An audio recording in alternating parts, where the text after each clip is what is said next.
नमस्कार, मैं सत्य प्रकाश और आप देख रहे हैं सशक्त भारत न्यूज।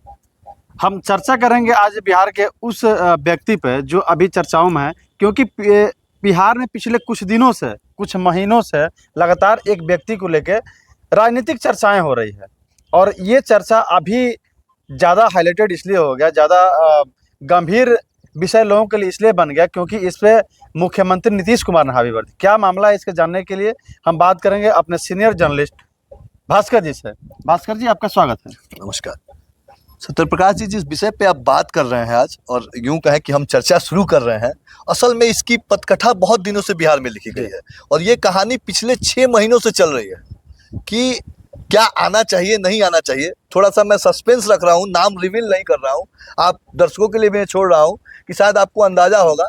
जी हाँ, मैं बात कर रहा हूँ नीतीश कुमार की अगली पीढ़ी निशांत जी के बारे में। निशांत जी को राजनीति में आना चाहिए या नहीं आना चाहिए, ये खूब चर्चा हो रहा था। मीडिया, बाइट शो, हर जगह निशांत आए भी थे, बहुत जगह मीडिया को बाइट्स भी दिया और बहुत ही सलीके से उन्होंने अपनी बात को भी रखा कि मैं राजनीति में नहीं आ रहा हूँ, आप मेरे पापा अच्छे काम कर रहे हैं, आप उनके काम को देख लीजिए और उसके हिसाब से उनको वोट कीजिए और निश्चित तौर पे आपको जिताना चाहिए। ये तो विगत दिनों की बात है, लेकिन आज इस विषय पे चर्चा हम लोग इसलिए कर रहे हैं क्योंकि आज जेडीयू के कुछ बड़े नेताओं ने, जैसे संजय झा, अशोक चौधरी और ललन सिंह तबके के बड़े नेता, आज नीतीश कुमार से डायरेक्ट पैरवी किया है। इस बात को समझिए कि पैरवी किया है कि निशांत जी को राजनीति में लेके आइए। अब सोचिए कि 3 बड़े नेता जेडीयू के, जो नीतीश जी के काफी करीब रहने वाले लोग हैं, और वो पैरवी कर रहे हैं नीतीश कुमार जी से कि पार्टी को जरूरत है इस वक्त निशांत की। ऐसे में नीतीश कुमार के लिए भी स्वाभाविक सी चीज है कि उस पर सोचना पड़ेगा। तो नीतीश कुमार ने कहा कि हम इस पे विचार करेंगे।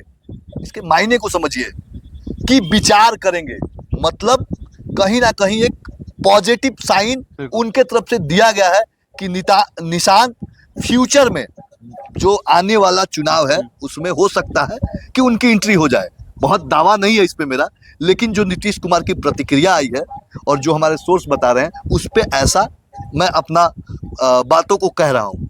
अच्छा, जो चर्चाएं हो रही है, क्यों राजनीति तो चर्चा तो होना ही है क्योंकि पिछले 20 साल से मुख्यमंत्री बने और उनके पुत्र हैं निशांत कुमार और राजनीति से भी दूर हैं, तो इसको लेकर तो चर्चा होनी चाहिए। लेकिन जो सबसे बड़ी बात यह है कि अगर क्या निशांत कुमार इस चुनावी और राजनीति में अपना कदम रखते हैं तो क्या इससे जदयू और एनडीए को फायदा होगा? देखिए, इसके 2 पहलू हैं।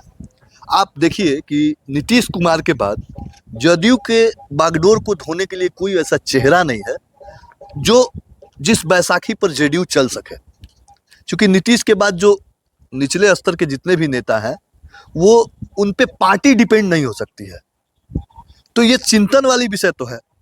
नीतीश कुमार भी इस विषय पे सोचते होंगे, राजनीति के बड़े धुरंधर हैं, 20 सालों से बिहार में मुख्यमंत्री रहे, तो उन्हें इस बात को हमें शायद लगता है कि कहने की जरूरत नहीं है। लेकिन अगर निशांत राजनीति में आते हैं तो उसके बहुत सारे आयाम हैं। पहला ये है कि एक मजबूत आधार बन जाएगा जेडीयू के लोगों के लिए कि नीतीश कुमार की अगली पीढ़ी, या यूं कहें कि नीतीश कुमार के उत्तराधिकारी के रूप में निशांत जेडीयू को संभाल लेंगे। और तब हो सकता है कि किसी और नेताओं को यह बागडोर दिया जाए तो उसमें विरोधाभास हो सकता है, लेकिन निशांत के नाम पर स्वीकार्य होगा, सबको होगा। मेरे हिसाब से जो हमारी राजनीतिक समझ है, हो सकता है कि स्वीकार होगा। दूसरा पहलू यह है कि निशांत युवा है।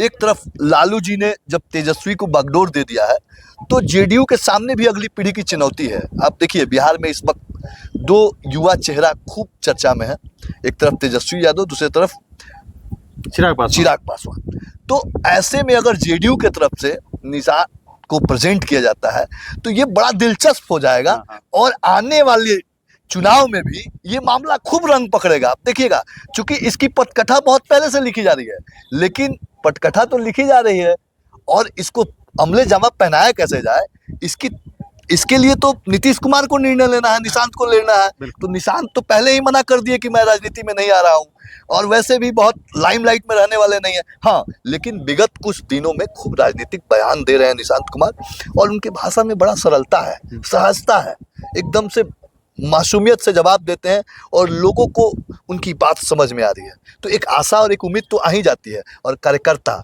कार्यकर्ता तो नीतीश कुमार को ही जानते हैं ना। बिल्कुल। जेडीयू की पहचान नीतीश कुमार से है, तो ऐसे में नीतीश के पुत्र अगर उस पार्टी का बागडोर संभाले तो उनके लिए तो बल्ले बल्ले ही है। अच्छा, एक जो सबसे बड़ी सवाल मेरे मन में कब से उबाल मान रही है, ताकि हम आपसे जानना चाहें कि अगर जो जितनी भी राजनीतिक पटकथाएं लिखी जा रही है, जो चाहे राजनीतिक गलियारों में चर्चाएं हो रही है या वरिष्ठ नेता हैं, ये लोग प्रपोजल भी आज रखी दिए मुख्यमंत्री के सामने कि अपनी आपकी अगली पीढ़ी को आने चाहिए, तो क्या इन सब चीज़ों के लिए और राजनीति में आने के लिए निशांत कुमार तैयार हैं? देखिए, निशांत कुमार कितने तैयार हैं ये तो वक्त बताएगा, लेकिन इतना जान लीजिए कि अगर नीतीश कुमार मानसिक रूप से तैयार है कि निशांत को राजनीति में लाया जाए तो वो बड़ा सवाल नहीं होगा, और तैयारी भी उसी तबके की हो रही है। तो जेडीयू और निशांत के बीच में धुरी है नीतीश कुमार, और नीतीश कुमार को ही निर्णय लेना है। अगर ऐसा होता कि निशांत नहीं तैयार हैं तो नीतीश कुमार इससे वाकिफ है, बात तो होती होगी। पिता और पुत्र में ऐसा नहीं है ना कि बात नहीं होती होगी। बिल्कुल बिल्कुल बिल्कुल।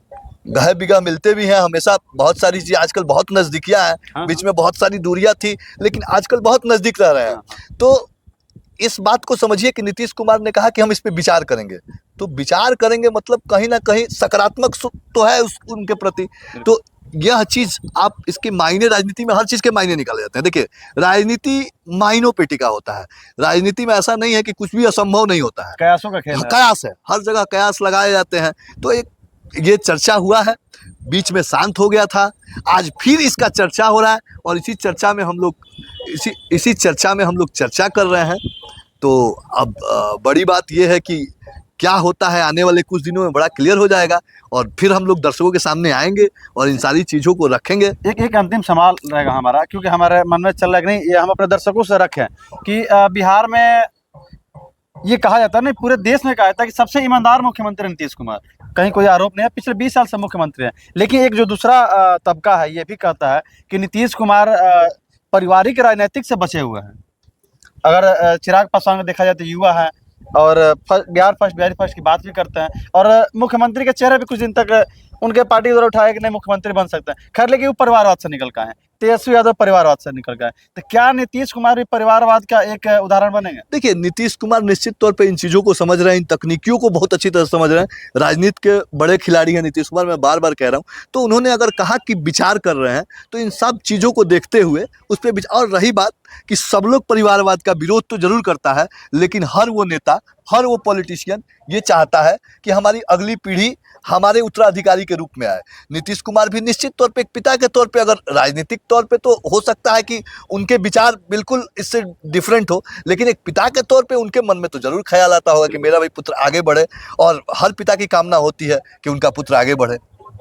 देखिए, जितने भी लोग हैं, इस संसार का नियम है कि अगर हम जहाँ हैं तो हमारी ये सोच होती है कि हमारा आने वाला पीढ़ी हमसे भी आगे जाए, और इसको लेके सब लोग आश्वस्त रहते हैं। तो राजनीति भी ऐसा ही खेल है, सब लोग चाहते हैं कि अगर हमारे राजनीति में तो हमारी आने वाली पीढ़ी भी यहीं पे सेट हो जाए, ताकि उनका भविष्य सुनिश्चित है। क्योंकि हर पिता अपने पुत्र के भविष्य के लेकर हमेशा सुनिश्चित रहते हैं और बेचैन रहते हैं, ताकि उनकी भविष्य को सुनिश्चित किया जाए। तो ये राजनीति का खेल है, उठापटक चलते रहेगा। क्या होगा नहीं होगा आने वाला समय बताएगा। तब तक आप हमारे साथ जुड़े रहिए, बने रहिए, देखते रहिए सशक्त भारत न्यूज़। तब तक ले जय हिंद, नमस्कार।